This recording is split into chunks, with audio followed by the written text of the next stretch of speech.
For life. Yeah. Bullet cast. What's going on? Stacy. This elite podcast in here. Ain't nobody better. Look. Yeah. Listen to us every time we live in the side. When you turn it on, it's just defining the mind. If you feel it, our opinions is great. When everything we moving now in the state, turn us on. If the feeling is right, every opinion now comes from the heart. No time we move with a part. We on the radio was wrestling. Hey, what's going on, ladies and gentlemen? It is I, the microphone messiah. I'm here with the podcast champion, Brandon Tanguma, kicking it OG Bullet Cast style today. Just the two of us. Cue the song. BT, what's going on, man? How you doing? Phillip, I'm doing great. Mr. No Days Off once again, just me and you. It's gonna be a fun time. Just saw Dynamite. It was a really good show. First time in a while. Some major stuff we got to talk about today. Yes. Enjoyed the ending of AEW Dynamite. All right, let's get outside the ring. Tamira Mensah Stock. She is signed with World Wrestling Entertainment. Tamira, she has gold medals in the Tokyo Olympics, and on the August 3rd in 2021, she became the first Black woman to win gold in women's freestyle wrestling.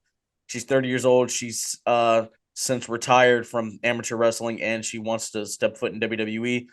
I believe she's been on the job for about since May 1st. So, she's had about a week to, learn the ropes, literally and figuratively. What are your thoughts on yet another person from the amateur wrestling world stepping in?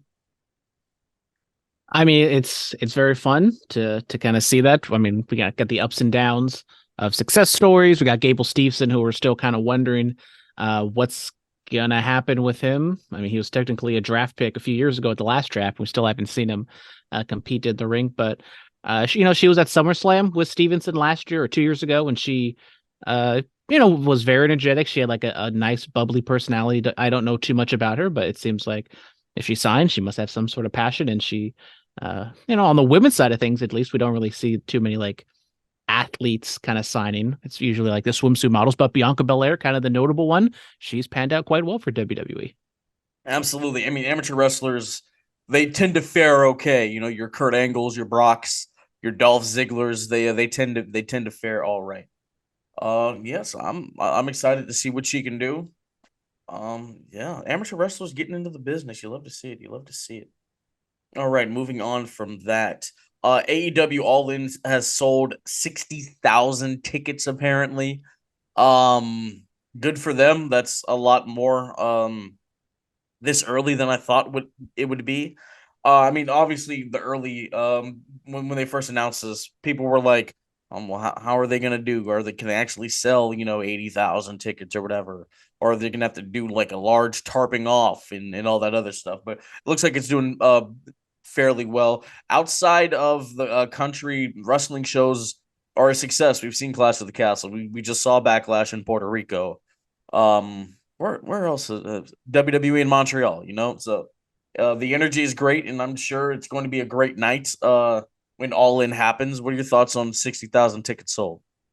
Yeah, really good for them. I kind of said I saw it as like a guarantee they would sell 50,000 tickets. Now, I didn't think they would sell that in a week because for the most part, this was all on like the pre-sale tickets. But now I think it's gone in the general public. I'd still kind of fuzzy on how it's actually going down. But I mean, 60,000 tickets and we're still 3 months away thereabout from All In. So there's still plenty of time to get, this is just basically people buying the tickets just based off the name and wanting to go to the show.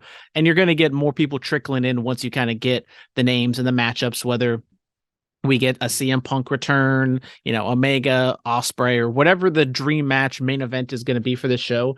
It's a very positive thing for AEW because right now, on screen wise, product wise here in the States, they're not doing too well. I mean, they just had like their lowest Dynamite rating, I think, of in a long time. So that's not great. But if you see like the business model for wrestling in general right now is just go overseas, pack, a big building, get a really hot crowd because they're starved for major league television level wrestling, and we're seeing that right now with AEW, and good for them. I know there's a lot of haters out there, and I'm not gonna say this is a dance on WWE's grave or anything like that, but it was kind of shocking that they were able to sell it this quickly, this many tickets. Yes. Speaking of outside of the country, premium live events or pay-per-views, apparently WWE not likely to return to Puerto Rico. Meltzer saying this, so I don't know how likely this is. He explained that Puerto Rico is unlikely to become a regular destination for WWE, as the company would want to get paid to be there after getting 1.5 this time around for Backlash. Well, no shit. They want to get paid to be there. That's kind of the whole point of wrestling: going to a town, people paying to watch it. Well, I think what he means is like the tourism board or however that happens, kind of like for WrestleMania, WWE. How they take over? They take it over. They go to the governments, and the governments will give them tax subsidies or however that works out. So kind of from like the behind the scenes standpoint, I think it's what he's talking about. And we're seeing as you ran down Clash of the Castle in Wales, and the reason they ran in Wales compared to England is because it's cheaper to run in Wales, and I think they probably got some sort of kickback, and we saw kind of some video packages and the commentators putting over how beautiful Wales is. So I would love for them to come back to Puerto Rico, because we saw how hot that crowd is. I was thinking, I didn't say it on the review, but I was like, Mexico seems like a great place. I know it's kind of dense with wrestling with AAA and CMLL, but if they can get like a nice hot Mexico City crowd, that'd be a lot of fun. I don't know where else they would go in terms of like countries, because I just don't know. I don't have the analytics like WWE would have to see, where hotbeds for their product would be. But it does suck. I know they probably have it like a year or two panned out of where they're going to go. And I guess Puerto Rico just doesn't fit in their plans right now. Well, no, is it 2023? Maybe what, 20 into 2025, beginning of 2026. Put the Royal Rumble 2026 in Puerto Rico. Why not? Do that. Eddie Kingston undergoes hernia surgery. He will be out for approximately 6 weeks. I believe he had that surgery few days ago, about 4 or 5 days ago, right? Yeah, he got it on Tuesday, I think. So Tuesday, sucks for Eddie, but he's over there on ROH doing his thing. He got written off, and it's not a major surgery, but any type of surgery is not great. But only 6 weeks, so he should be back. For summertime. I don't know. I'm still holding hope that he will be the man to dethrone MJF. We will have to wait and see about that, but. He going over to ROH, he has kind of cooled off a little bit. Maybe he'll come back around and they'll heat him up again. Yes. Inside the ring, Impact is having an Australia tour.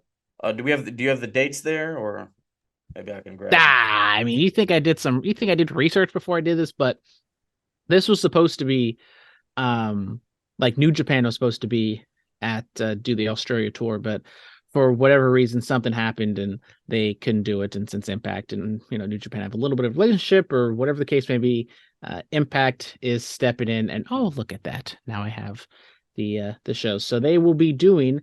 This is the first time ever Impact has run major events in Australia, and they are going to run shows Thursday, June 29th, Friday, June 30th, and Saturday, July 1st. Okay. So. Yeah, so due to scheduling conflicts, NJPW was supposed to be there, but they couldn't. It's supposed to be the Oceania Cup, but T's and P's, it's been postponed. Yes.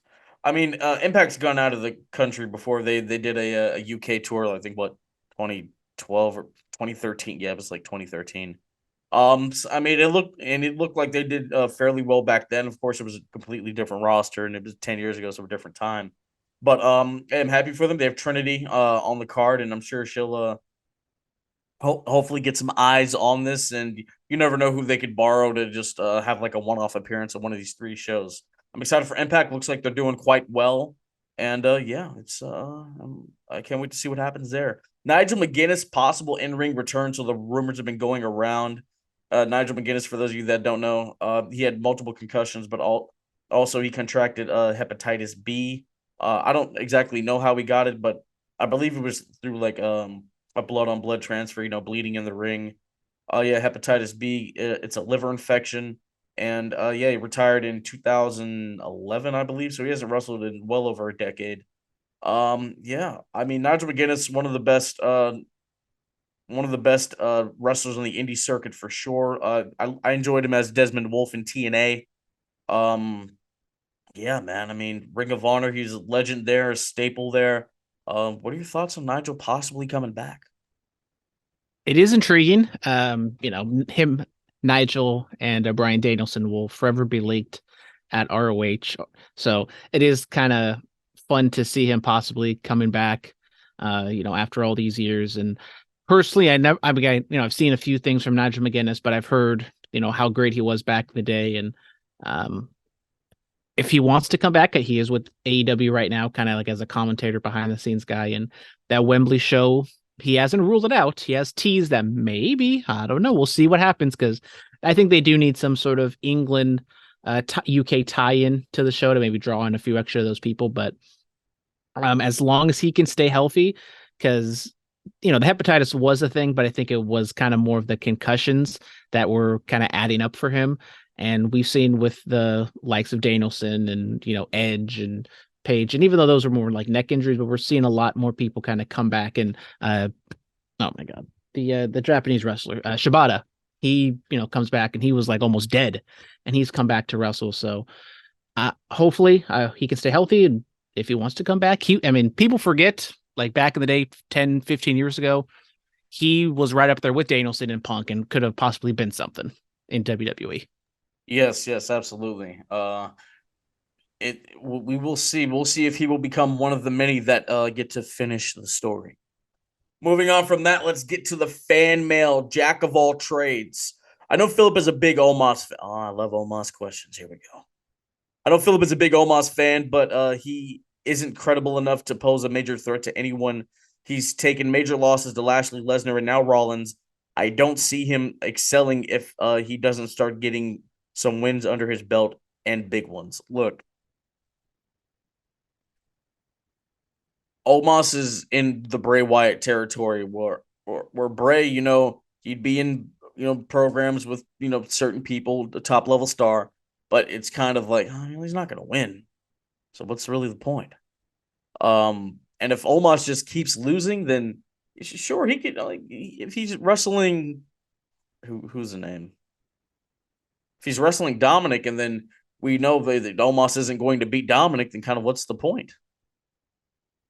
Omos should be that threat. You know what I'm saying? He needs something. He needs big wins. I mean, like, you can't do the undefeated thing that they did with Andre, because Andre had the lore of, or what we thought was a lore of being undefeated for 15 years. And then when Hogan finally beat him in May, it was a big deal. People just keep beating Omos, and it's not really a big deal. You know what I'm saying? He needs something.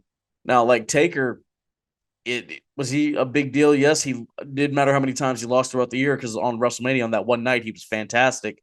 I don't know, maybe give Omos a streak at SummerSlam or something. I don't know.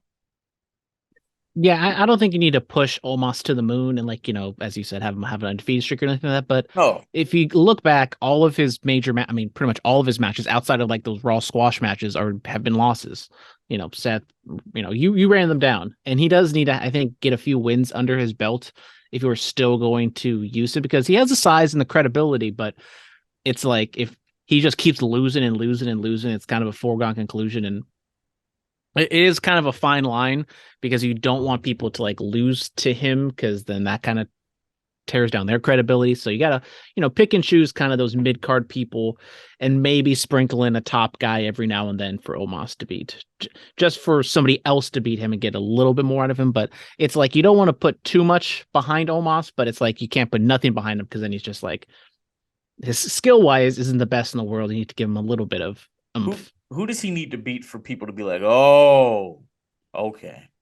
Does he need Let's see. Does he need to beat Gunther? Now, I don't think we need to have Omos beating Gunther for the IC title, but like if he were to have beat a Bobby Lashley type, but Bobby Lashley's a little bit older, you kind of want to save his losses for bigger things. So just kind of running down the let's see, trying to run down. He's a free agent, so we can go on both shows. He can do whatever he wants, but have him. I mean, like, if Drew McIntyre really is on the way out, like I would have no problems with Drew and Omos like having a quick little feud and Omos beating Drew. That would be And good. That would be good. yeah, I mean, but it's like if you are gonna have Drew do like one last job on the way out, do you want it to be Omos or do you want it to be, Seth Rollins to give him some credibility with the world title, or an Edge or somebody if you're gonna turn him heel or face or whatever Drew is gonna be on the way Do we out. send him down to NXT and have him annihilate Carmelo Hayes? Because he's a good guy now. No, because there is kind of the thing on NXT of like, oh, you couldn't make it in the main roster, so now you're going down to NXT to get some wins. We'll see. Omos needs something. You can't just have squash matches. Who 420? Who do you? Mates, I'm not going to lie. I'm pretty excited for the World Title Tournament matches on SmackDown. Should be some good to great matches. That Edge Styles and Ray match should be a TV classic. Hey, I'm excited about that too, man. I mean, you could dial into, Edge and Styles having their feud when Edge started the Judgment Day. Edge and Ray, they have history. They fought over the world title. They were tag champs together. I don't think we've really seen Ray and Styles do anything, so that'd be interesting. And then what's the other one? Sheamus, Theory, and Lashley. Man, I have never seen a Theory and Lashley lockup, so that's gonna be interesting. Sheamus is there too. Oh yeah, and Sheamus. Sheamus is there too. All these SmackDown guys wrestling for a Raw exclusive title. Makes total sense. It was May. They already had this laid out. They already had this laid out. It was set and stuck. I mean, because look, man, theoretically, who else on Raw? They announced the participants in the tournament after who the else draft. on Raw can really fight for this? Let's be real. Let's be real. And that's also another issue with the draft and putting it exclusively for one of each shows. The depth was not very big to begin with, and now you thin out that roster, and now you have Dana Brooke and Rhea Ripley wrestling on TV, and now you have Natalya and Rhea Ripley wrestling for a championship. But, yes, let Natty win it so I can get some points on this points thing we're doing. Yeah, but look at the Raw roster, bro. Dexter Lumis, no. Johnny Gargano, he hasn't really done anything. Sure, you could throw him in there. Okay. You could have thrown Dominic in there, sure. But not do triple threats because you don't want two members of the Judgment Day in the same match. Yeah, man. Okay, so you have Seth, you have Finn, you have Damian, you have Shinsuke. Who else was in there? Miz, Cody. All right, that's 6 guys. You could throw Dom in there, sure. Okay, that's 7. How many guys do we want to get up to? I mean, you could have just done a solid 8-man tournament and have 2, one-on-one matches throughout, but that would have been too difficult. Let's see. I don't even know who's on the Raw roster at this point. So let's say you throw Johnny Gargano in there, sure. That's 8 guys. Because I'm trying to think. They have 3, 6, 9, 12. They have 12 guys. That's 8. Throw Bronson. Kevin Owens and Sami Zayn are both on there, but they're tag team guys. They're tag guys. Bronson Reed, is he on Raw? He's on Raw, right? I think so, because wasn't he he was the lone Raw guy in that triple threat match. Yeah, okay, so that's 9. I'm trying to get to 12. Who else is on there? It's not so easy to just go on the WWE roster or WWE.com and whatever. Oh, here we go. Let's see. Oh, maybe I could I'm at 9. This is a great radio, everybody. At least 3 more. Let me see. WWE draft. This is great podcasting, guys. This is fantastic. Well, we got to elongate this episode a little bit. We've been going by too quickly, so we gotta hit the hour mark. We gotta get all our sponsorships in. Get our ad reads, so all the millions and millions can help us out. Yes. All right. So Raw, I'm looking. You could have thrown Riddle in there, so that's 10.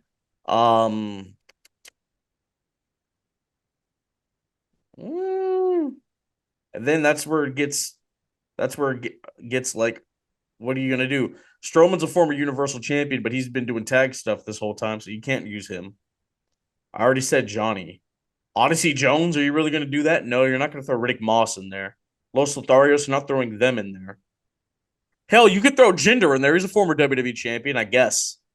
So we get to 11, and then who would be the 12th guy? Because they have a 12-man thing going on. Could you do JD McDonough? I don't know.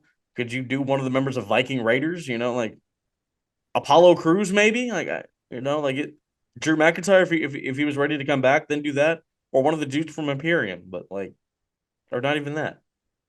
So your options were really limited, and throw in Chad Gable as some sort of random throwaway guy to eat a job. No, but then with the way they have it, like you have on SmackDown, like you really don't know what's gonna happen. Like I could see Sheamus winning one of the triple threats, and then as far as Ray, Edge, and AJ, I don't know. I don't know. AJ being on SmackDown is good, so I'd want him to stay there. Edge being you keep Ray on SmackDown to get away from Dominic, so Edge would probably be the logical option to win. So I'm looking over this Raw roster, and I haven't looked at it I guess in its entirety. I don't know how they're going to get 3 hours out of this men's roster. The women's roster is decent, but I just don't know how they get 3 hours with this men's roster week in and week out. Multiple backstage segments, a couple 10 to 15-minute promos, and yeah. Because you ran down all the top guys, and pretty much all the top guys were in that one tournament. That's 6, if you don't count Brock Lesnar or Gunther, who wasn't there. But yeah, not maybe we jumped the gun and was like, oh, the WWE draft, such a great idea. Maybe not. Maybe we should have just kept the things they were, because last year WWE numbers were going up, and now we're doing this roster split, and I don't know how long this is going to last.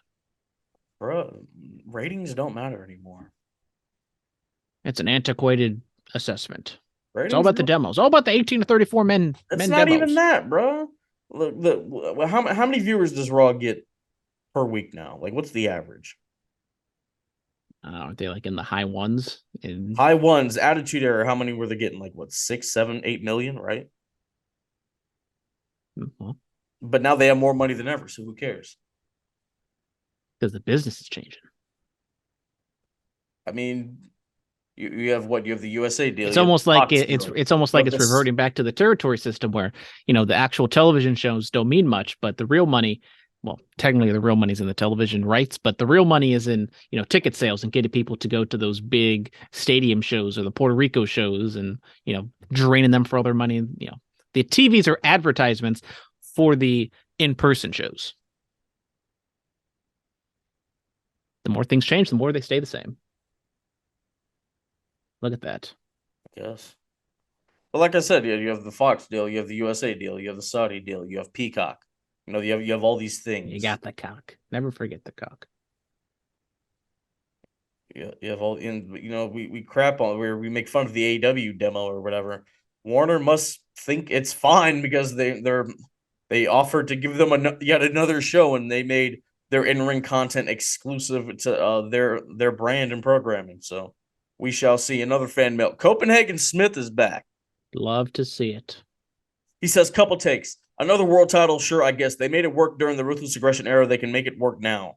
Why does AEW have a reality show that doesn't actually do the purpose of what reality television is intended to do? Produce drama with real people in quote-unquote real situations. Big air quotes on the real situations. And also truly get an inside look at the dirt that goes on backstage. I've heard people. Have you been watching this show? Well, I'm the reality TV show guy. I've been watching every episode. Dude, we need it under the radar now. We need it under the radar. Rumors are we might have a new show coming soon. No, but I need it under the radar about AEW All Access. I need that. Well, I'll give you guys a quick preview right now. No. We're gonna save it for you to actually record.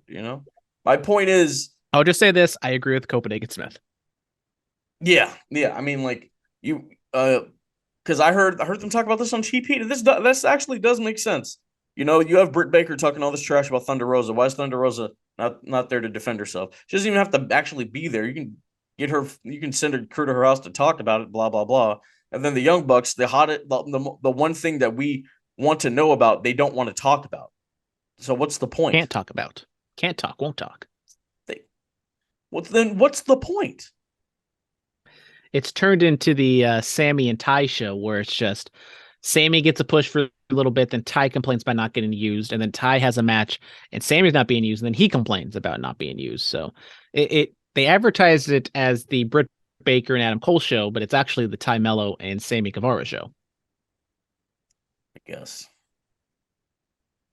I mean, even with Total Divas, man, like you had John Cena and his wacky rules. You had Daniel Bryan and, getting all depressed because he had to retire. You have the Summer Rae rivalry with Natty, which was interesting television. You had Rosa Mendez discovering herself. Like Total Divas, like they had some things going on there, man. I need to see some of that here. JoJo having a fling with Justin Gabriel. Yes, with PJ Black, great guy. I met him WrestleMania weekend, fantastic cat. Yeah, man. Come on. We did get to see a look at how Tony Khan kind of books and organizes his stuff, which was arguably one of the most interesting things. And it was like, a throwaway, like 45-second little segment. Yes. But yeah, man, he'll take the Jersey Shore route. Have whoever's producing or directing the scene, have them instruct where to throw something. Come on, man. Do something. Jesus. Oh, I thought we were gonna just cram a bunch of wrestlers in a house for like 3 weeks and just tell them to get drunk and have sex for 3 weeks and see what happens. Oh, no, we're not doing that. He also says, "What do you think the main event of All In will be?" And Tony Khan, CM Punk versus Kenny Omega, writes itself, brother. Writes itself. Or save that for All Out. Save that for your actual. Well, we still have no idea what's going on with Punk and the Bucks, because I think that's the real crux of the issue is the Bucks and Punk. Kenny is very happy-go-lucky, and I think he'll get over it if he's not already over, which I think he is.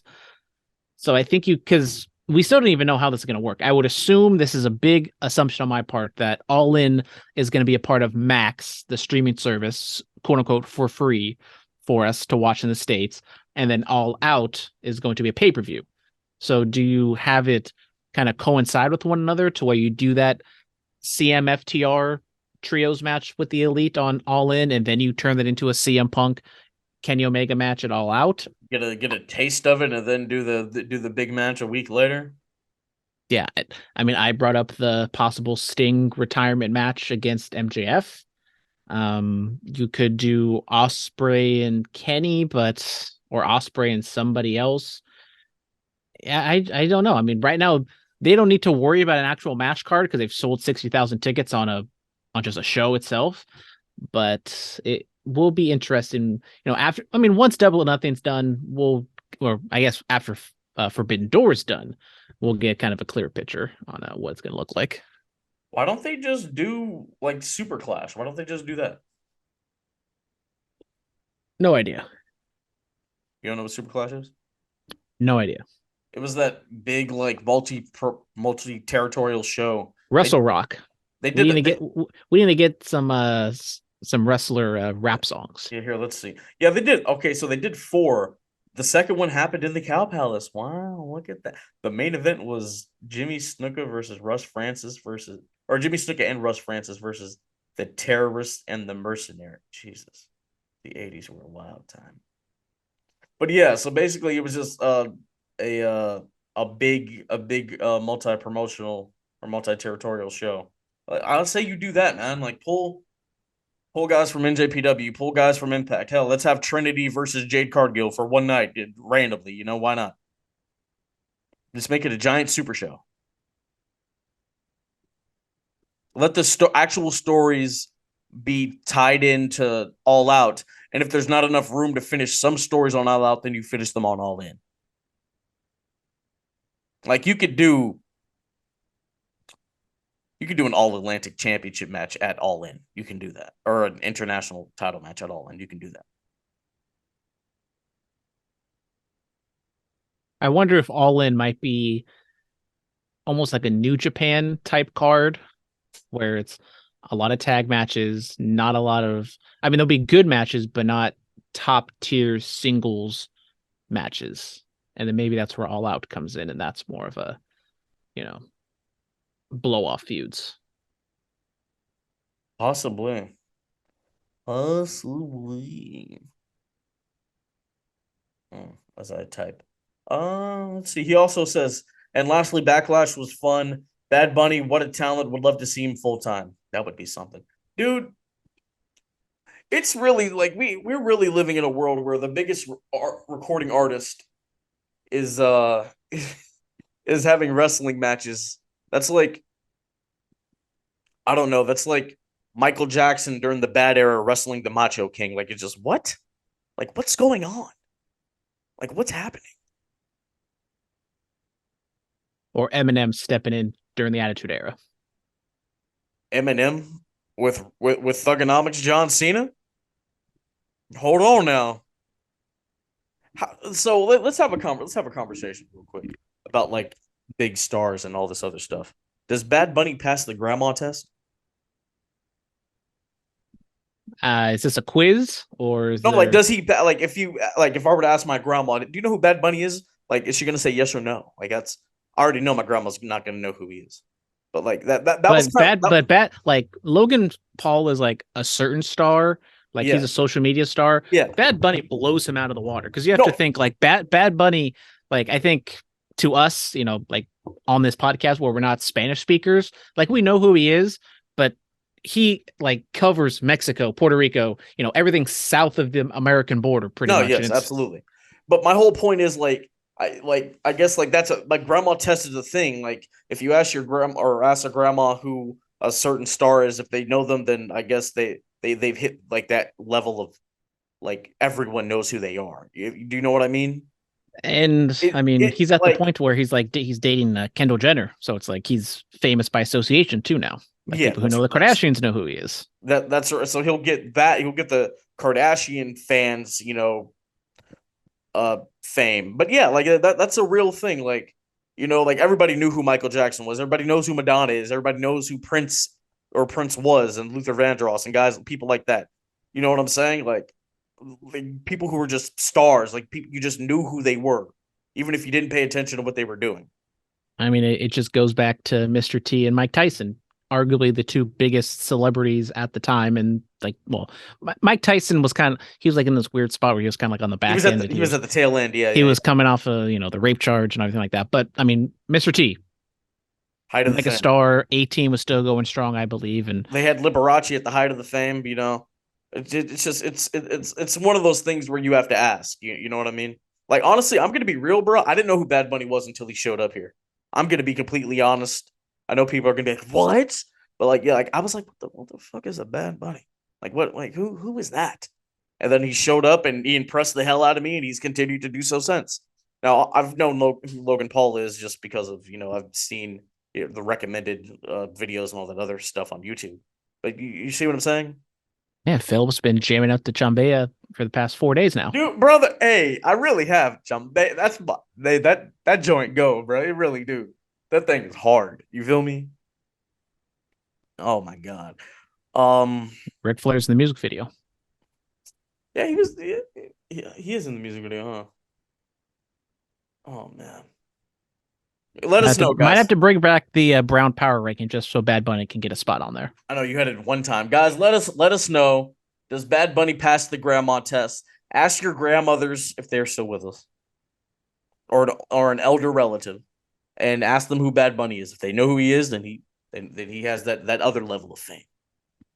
All right, Dan. How do you get the titles off of Bianca and Rhea and have them go back to their respective brands? Love this question. They haven't even like on Raw, they didn't even acknowledge it. It's like, Dude, oh yeah, you're a new Raw person, but you have the SmackDown Championship. She's not we just technically a new Raw person. She's been. Well, I mean, you are a Raw superstar with Let's talk about we didn't capital S superstar or capital S superstar trademark. We didn't acknowledge this with the draft. How do you feel about people just like getting drafted to the show they're already on? Well, I mean, that it would make sense. You're not just gonna full on swap play. I mean, before then, people were already on. Like there were some that were quote unquote exclusive, but no one was really on one show. Like if you go to school for a sport and like they have a draft, like let's say you go to Cal and they have a draft, and like, oh my God, so and so, who's our quarterback, is getting drafted here to Cal. He's staying. You know what I mean? Like, does that make sense? Well, that would be a good thing because if it's like, oh, if you want him to Well, stay, then oh, okay. he's staying. Yay. I see what you're saying. I see what you're saying. I heard that and I was just like, I want to get your take on it since you're the big sports boy. But as far as this, like honestly, let them have like have somebody become the number one contender for that respective show, and then the champ shows up to the pay-per-view to wrestle them. If they retain, they retain. If they don't, they don't. Here's what I would do: build somebody up. Whoever beats Bianca, they take that title back to Monday Night Raw. Rhea is still the SmackDown Women's Champion. I let Rhea run with that thing till WrestleMania. I let her go. And then at WrestleMania 40, we do Bianca versus Rhea. I mean, we talked about that like after WrestleMania. I was like, I would not be shocked if both of them were holding the titles and we get them facing off one another, title for title. We do it again, what, second time in 5 years? Yeah, because 35. And in order to keep the honor of the brand split, you don't actually have them show up on the brand. You have them cut, promos and send them over or whatever, yeah.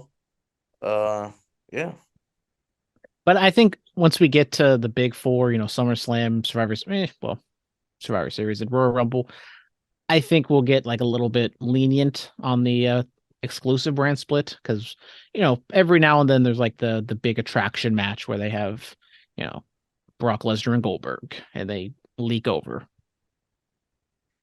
I don't know. It is like just a glaring omission that I feel like they're not talking about and they don't want us to talk about, but it's like, that lady has a blue title on the red show.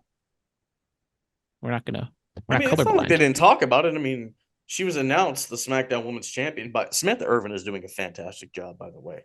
I just want to say that. I am going to miss her announcing Roman Reigns. That's sad. But you still get Imperium. Yeah. But the way she would announce, like, you follow her on TikTok. She posts videos of her doing her announcing. I've seen them. Like the way she would announce Heyman, and then Solo, and then the undisputed tag champions, the Usos, then the undisputed champion Roman Reigns. It had a regal feel to it. And I'm not talking about William.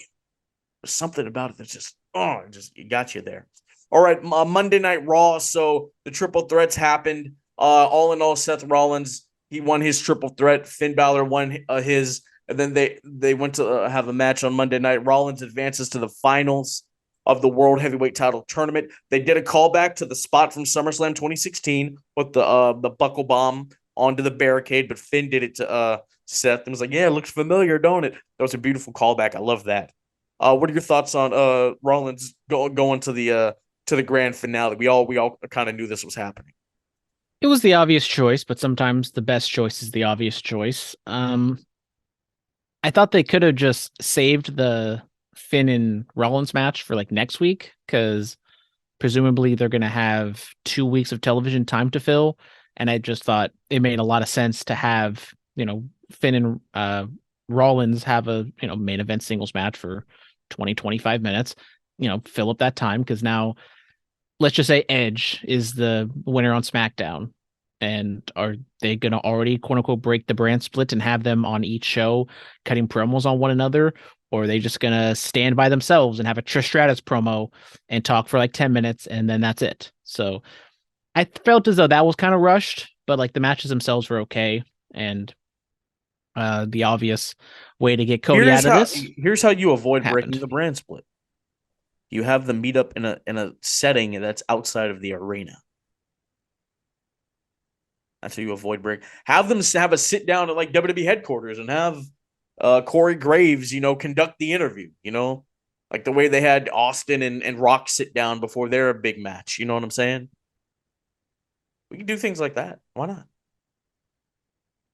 I mean, you can, but once again, you got SmackDown or Raw, you got 3 hours to fill. Realistically, that segment will be like 10 minutes when you could have had just the Finn Rollins match go 25 minutes, but you need to fill TV time for this week's show. And it's just, I'm already starting to see some cracks in this brand split right now. Just how many times can they recycle these matches? And get the 3 hour, plentiful 3 hours.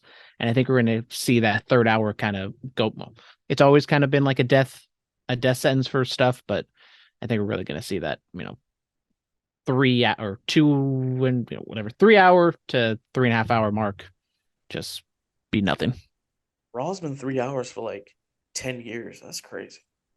That's really crazy to me. Yeah, you love it though. 2 hour to 2.5 hour mark. Obviously, Raw's not 4 hours. It better not be, or else I don't know if I'm going to continue doing this podcast. Oh, of course. Raw should be 5 hours. SmackDown should be 4. NXT should be 3. What are we doing? What are we doing? Just have just a continuous WWE stream for 24 hours, and it's just nothing but fresh content. Let's do that. Cody Rhodes versus Brock Lesnar 2 has been made official. Brock attacked Cody. He said, "What do you want to talk about? I want to talk about me, Cody." Oh yeah. Ooh, we get another one. Getting Cody out of this match with a Brock Lesnar interference. We saw this coming from a mile away. I really enjoyed Brock's demeanor, his intensity, the segment itself. The Jacksonville crowd apparently was just dead, and so there might have been some piped in cheer or piped in crowd noise, and that kind of messed up with Lesnar's microphone.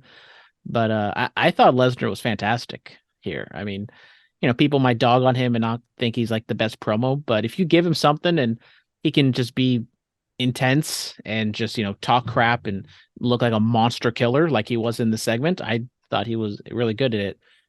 Added some extra juice, and we still don't know why Brock attacked Cody the first time, but at least this time we understand why he's doing this.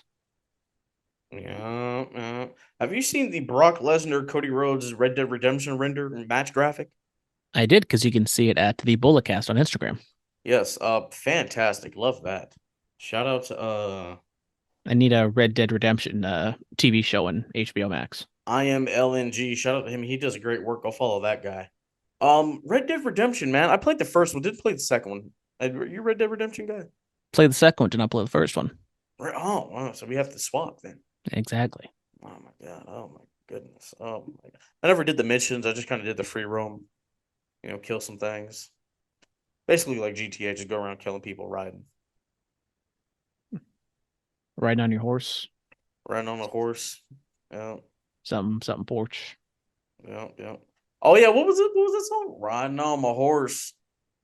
I forgot. The very indie song Old Town Road. Yes. I'm gonna take my horse to the Old Town Road. I'm gonna ride till I can't no more. The original music video was to GTA Red Dead Redemption 2. Yes. The man returns. Trish Stratus is out there cutting a promo, and she pulls an old Shawn Michaels trick. When it was 05 and Shawn was in Calgary cutting a promo, talking down about Brett, or talking down about Hogan because he's in the feud with Hogan. Started talking down about Brett. Brett's music hit. The crowd popped like, "Oh my God, he's here!" So she did that and was like, "Guys, she's not here," And I guess we kind of have a little more insight to why this is happening. Trish was jealous that her daughter was gonna buy a doll and name it Becky Lynch.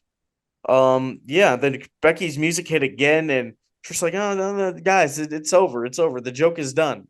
And then Becky shows up and gets a couple licks in and a Beck exploder, and yeah. Night of Champions. Yeah, I mean, I still have some issues with like Trish Stratus being a heel, but I thought she did a fine job, in her cadence and kind of coming across as kind of snobby and, kind of inauthentic. But what happened to Lita? Is Lita dead?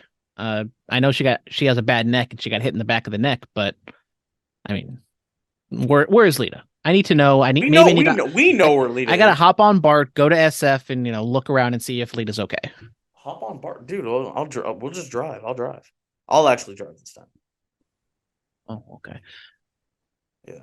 But I mean, it was okay. I did like the sound guy apparently cut off Becky's. She was gonna say something else, but her music played, and then there was like a cute little video backstage, and she like shook down the music guy. So I don't know if we're getting Trish and Becky. Is it official for Night of Champions, or it's not quite official yet, but it's kind of heading that way, even though the internet said it's going to be at SummerSlam, which I thought that was a long ways away for Becky to either be gone or for them to drag this out. We'll see. We shall see. All right, moving on from that. Natty steps up to mommy. Dana Brooke wrestled Rhea Ripley. Not a God bless Dana reaction Brooke. in the God bless her. I felt so bad for her. It reminds me of my high school graduation where there was that one kid. Everybody else got a pop when their name happened. There was this one kid. His name was called to get his diploma. Didn't get a pop. Not from us. Not from the audience. I was like, damn, that's sad. That's what I felt like for Dana Brooke. And did Trying to that high-five kid go up to the crowd and go for a high five and the kid didn't say anything? Yeah, I'm like, oh, that's really bad. I mean, look, she's not on TV, so like, how can you get invested when she's not on TV? I saw her at a main event once. She got one of the loudest pops of the night. That was good. I don't know. That was back in September. Don't know where that momentum went now. I don't know, man. She loses to Rhea. The Natty just comes down to the ring, and are we going to be getting Mommy versus Natty? I mean, that's the way it's looking like. I don't know if this is a Night of Champions thing or maybe they get it out to June's pay-per-view. Money in the Bank's in July, right? Yeah. So there's something in between there. Or no, I think Money in the Bank is June. So I would assume you get that out of the way. You can have a bigger match with Rhea at in London. But this is what I'm saying, like with the brand split, is you're going to get some of these matches of Rhea Ripley and a Dana Brooke, and maybe it's going to be a little bit too competitive and it's going to go on a little bit too long for your liking. And then now you're going to get Natalya, Rhea Ripley, and Natalya's super talented. She's been there forever, but she's almost like the female Dolph Ziggler. Like she's lost so many times. She hasn't done so much. She gets a little more opportunities at this point than Dolph Ziggler does, but she goes there and she has absolutely zero chance of winning this feud. Made a mistake. July 1st is Money in the Bank. But is there a June pay-per-view in between time? Because that's kind of awkward timing for end of May, beginning of July. No, there is no pay-per-view in the month of June. So build it up, have a big match on Raw. Fill out about 15 to 20. Yeah, I mean that's I don't know what you can get out of this unless you just torture Dana Brooke but once again, I don't know if anyone's going to care if Dana Brooke is tortured. Unfortunately, we got to build sympathy for Dana. We got to, what? Keep putting the heat on her. It worked for Lana. Just put her through a table for 10 weeks in a row, and eventually, when it doesn't happen, or what if she gets put through and they pop for that? That'd be terrible. Oh Jesus. Sammy and KO having problems. Had a little disagreement on the digital exclusive with Kathy Kelly. Shout out Kathy Kelly. Yes, shout out Kathy Kelly. KO getting a chair. Sammy was like, well, if I did that, I wouldn't hear the end of it. Then they give the chair to Kathy and all this other stuff. They can't turn on each other again. They can't do that. Yeah, I don't think they're not gonna do a turn. I mean, if they do, it's like the 1,000th time we've seen them, like just on WWE, let alone, on the indie scene and stuff like that. So I don't think you need to do that. You can have them break up, but maybe it's almost like a family breakup to where, you might not like each other, but you guys are going their separate ways. But if something were to happen, they will always get together for Christmas or something like that. So hopefully we don't get another Sammy KO feud, but it might just be something to fill some time and, kill a couple weeks. Because now if the Usos are on SmackDown, even though they are the champions of both shows, they technically can jump back and forth. Yeah, I don't know. Maybe they'll be more copacetic on SmackDown going up against the Bloodline, and then on Raw they'll just be bickering little children. Possibly. AEW Dynamite, Tony Khan teases yet another major announcement. Says that there are a whole bunch of eager wrestlers waiting to get their chance, and he says he will have a big announcement about that coming up next week. So we assume that it's going to be the official announcement of AEW Collision. Yeah. I guess everything seems to point to that way.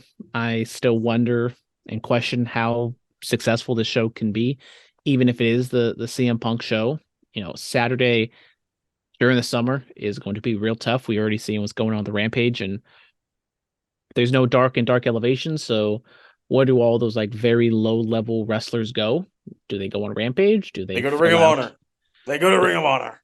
I don't know. But on the positive side, the last two times we've seen Tony Khan on television, he has looked much better, much more composed compared to kind of the frantic Well, insert what he might be using behind the scenes jokes. he put down the dollar. That's all that is. Yeah. Miro has finally returned to TV. People love that. He went to Tony Khan's office. Thunder Rosa did the same. Thunder Rosa, friend of the show. Congrats to them finally coming back. Yeah, I'm very excited for Miro and Thunder Rosa. You know, Thunder Rosa with the injury, Miro just God knows what happened with that. Creative differences or creative is nothing for you, but uh if this is kind of a way to bring some people back, fill out if whether it's a brand split or you know you need to have two rosters on Dynamite and Collision, I'm all for it. I've been waiting for the day for Miro to come back. I thought he was doing fantastic until when was his last? Did he did something like at All In or All Out or I don't even remember. Possibly, like I don't remember. That's a problem. Let's check the old cage match. Cage match would never lie. Not the cage match. When the hell was Not Miro's last match? The cage match. Let's see. His last match was on September 4th. Jesus. Darby Christ. Allin and Sting defeated the House of Black. That what? Where the hell's Miro? Oh, Darby Allin, Miro, and Sting against the House of Black. Oh, see? okay. There you go. I was right. Okay. All Out 2022. That's not good. All right, so AEW, Claudio Castagnoli retained the Ring of Honor title against Phoenix. That also happened on this show. Christian Cage has a promo, says he's the number one contender for the TNT title. Why? Because he can, because of his name equity. Then he goes on to say, he's feuding with another guy with daddy issues. He just went for it. He said, unlike Jungle Boy, your dad's not famous and he's not around just like his and nobody cares. I was like, Jesus, man, that's something. So, hey, Christian Cage trying to get some gold in AEW. I'm here for it. It was another one of those Christian stands in the middle of the ring. It just generates so much heat.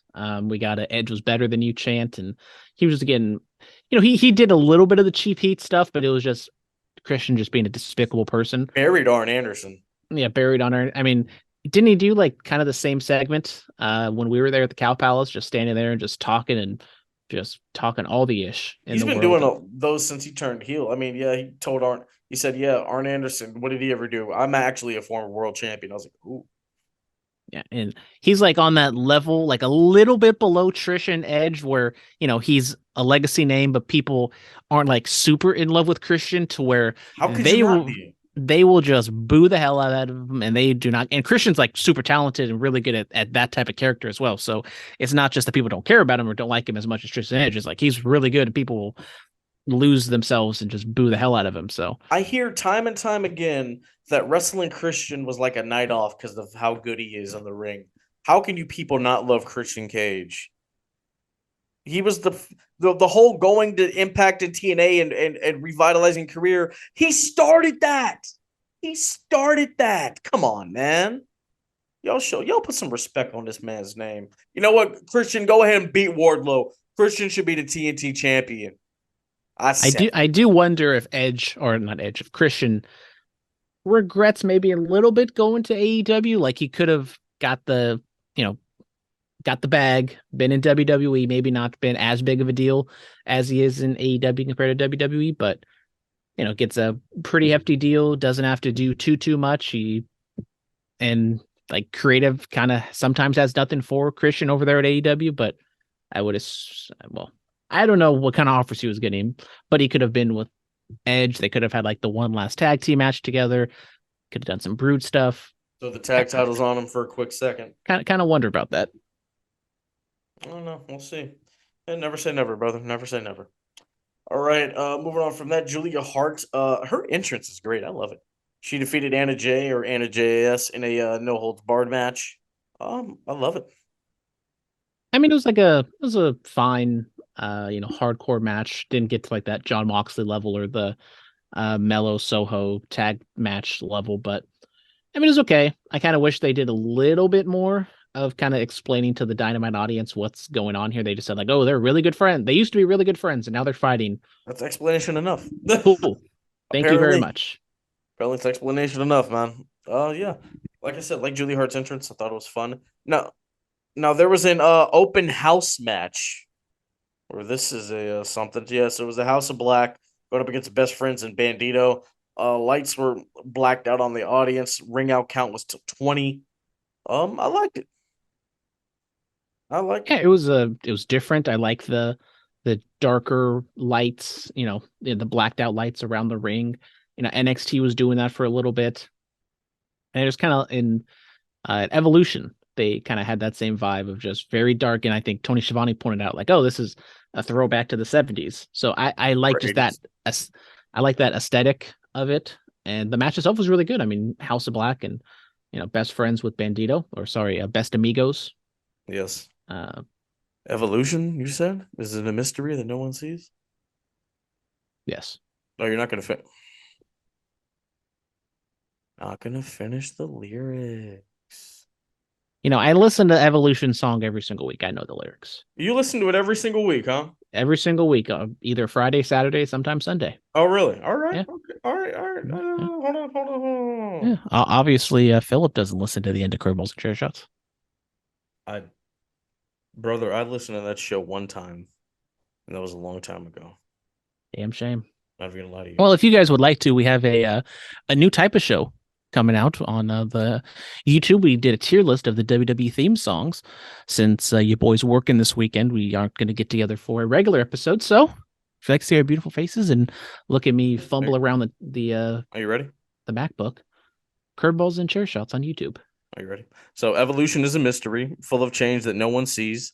Clock makes a fool of history. Yesterday's too long ago. Don't agree with what I know. I need to hear the song. That's not what. I need to hear the song. You're not Lemmy. You're not Lemmy, bro. Full of change that no one sees. Clock makes a fool of history. Yesterday's too long ago. Don't something. What I know. I know. See, there you go. Tomorrow is that place to be. And then, oh, you're not gonna finish. You see the line in the sand? Wow! Find out who I am. Lyrics. Oh my god! I did a. That's my Lemmy from Motorhead. That kind of hurt. We're gonna move on, guys. We're gonna move on. The Four Pillars had promos aired during Dynamite. MJF equating them to the Beatles. I thought that was a great move. Shout out George Harrison, one of the greatest musicians and minds in the history of the music business. Didn't get enough credit. Yeah, I like that. Sammy Guevara's was nice. Darby Allin's was, it's Darby Allin's at the skate park. Jungle Boy, his was nice. And Christian Cage even said, like, I saw something in him and I still do, despite everything that happened. Yeah, man. So what do you think of those promos?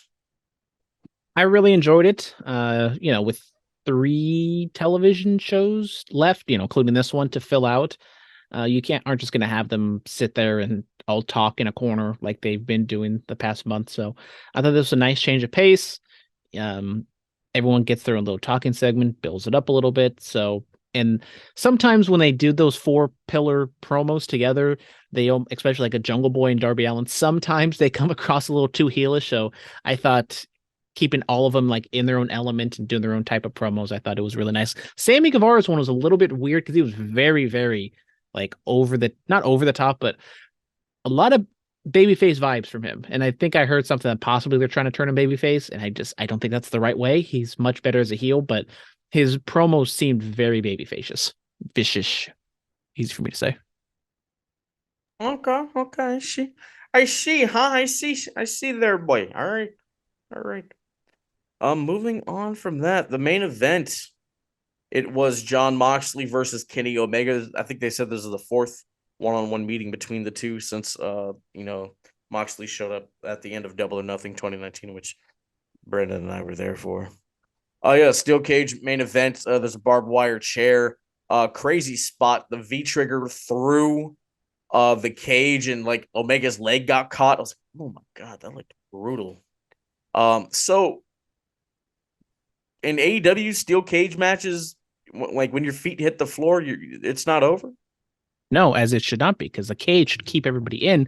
You should be able to win the match inside the cage and not walk out of the cage, because what's the point of just winning a match by walking out of the cage? It protects the other guy so he doesn't get it lost on television. Who cares about protecting? You want to beat the other guy in the middle of the ring.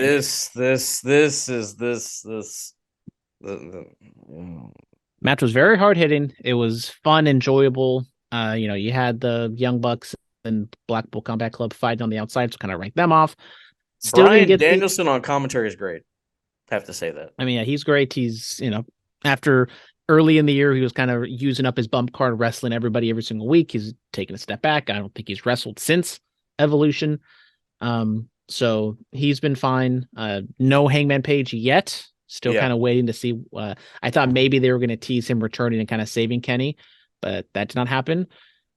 The Don Callis swerve, it makes a lot of sense because kind of pairing a babyface Kenny with a Don Callis doesn't really work out too well. So you kind of had to find a way to get that pairing separated. That being said, why did Don Callis take the screwdriver away from Moxley before then just using it on Kenny anyways? Maybe we'll get that figured out. And he'll it was the like make you think like I'm still with you, Kenny, and then boom, he turned on him. It was simple. But Moxley had Kenny almost dead to rights with that screwdriver, and then Callis unnecessarily interfered. He wanted to be the one to do it.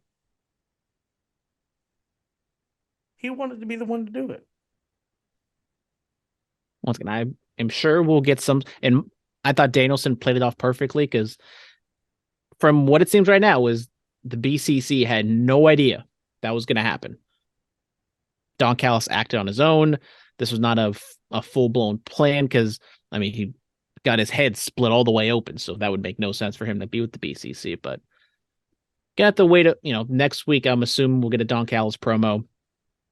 I don't know how this iteration, this storyline fits into Double or Nothing. If it does, maybe it's like a 6-man tag match. And then we get the War Games or Blood and Guts at...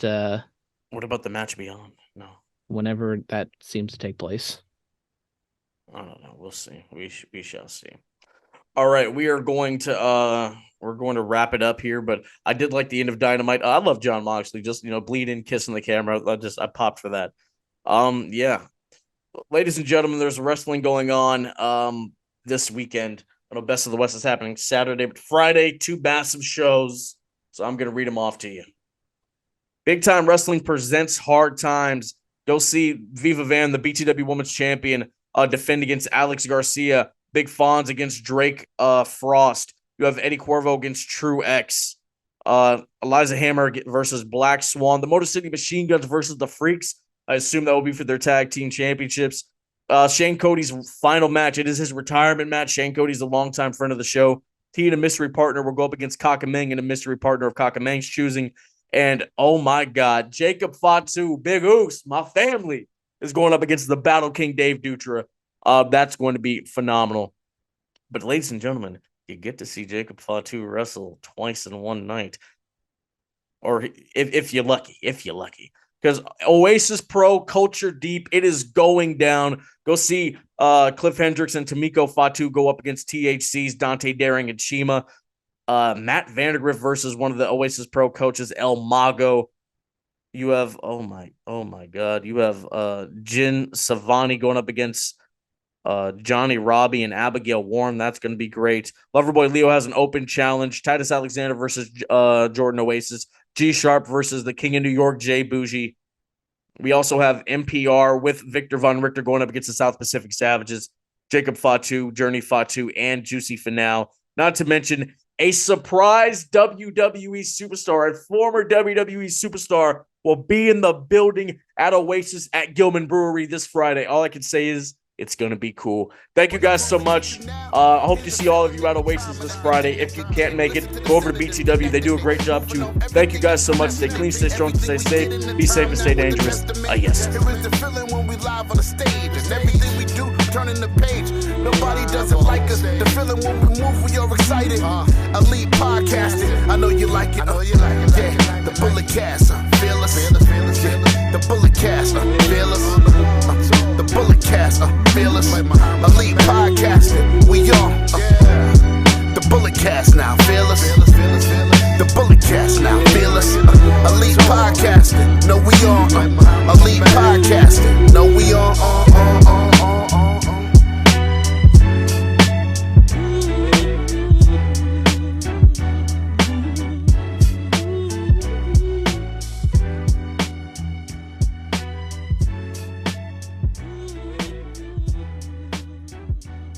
This has been the Bulletcast. Thank you for listening.